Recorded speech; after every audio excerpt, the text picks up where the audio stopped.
आइए समझते हैं रतनपुर शाखा के कलचुरी शासकों को। सबसे पहले शासक हैं कलिंग राज। छत्तीसगढ़ में कलचुरी राज्य की स्थापना का श्रेय कलिंग राज को दिया जाता है। इनकी राजधानी तुमाड़ थी तथा इन्होंने चैतुरगढ़ के महिषासुरमर्दिनी मंदिर का निर्माण कराया। इनके बारे में जानकारी अलबोर्नी की किताब तहकीक हिंद से मिलती है, आमोदा के ताम्रपत्र से मिलती है, रतनपुर के शिलालेख से मिलती है। अगले शासक हैं कमल राज। त्रिपुरी शासक गांगेय देव कमल राज का समकालीन था। इन्होंने गांगेय देव के उड़ीसा अभियान में सैन्य सहायता दी थी। अमोदा ताम्रपत्र से ज्ञात होता है कि कमल राज ने उत्कल के राजा संभवतः करवंशीय शुभांकर द्वितीय को पराजित किया था। इसी उत्कल अभियान से लौटते समय कमल राज के साथ साहिल्य नामक योद्धा आया था, जिसने कलचुरी राज्य के विस्तार में सहायता दी थी। अगले शासक हैं रत्नदेव प्रथम। इन्होंने अपनी राजधानी तुमाड़ को भी बनाई तथा नई राजधानी रतनपुर को बनाया।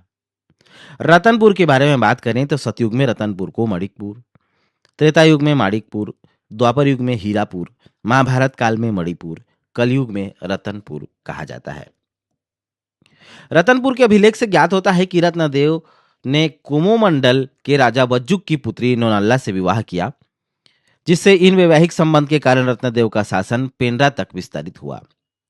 कलिंग विजय में कलिंग के सोमवंशी राजा उद्योत केसरी को पराजित कर उसके साम्राज्य को कलचुरी शासन में इन्होंने शामिल कर लिया था। इनके निर्माण कार्यों की बात करें तो इनके निर्माण कार्यों को 3 भागों में बांटकर देखा जा सकता है। पहला नगर, दूसरा मंदिर, तीसरा किला। इन्होंने रतनपुर नगर को बसाया तथा उसे अपनी राजधानी बनाई।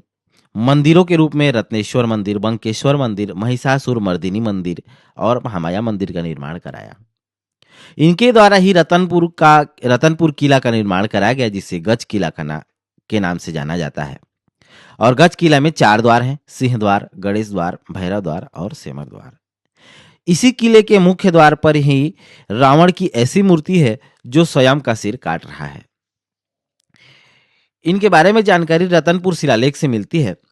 रतनपुर शिलालेख में कमल राज के पुत्र के रूप में रत्नराज का नाम का उल्लेख मिलता है। पूरा वीडियो उपलब्ध है यूट्यूब चैनल पर, फ्री पीडीएफ अवेलेबल है Telegram channel Picasso publication Bilaspur पर। धन्यवाद।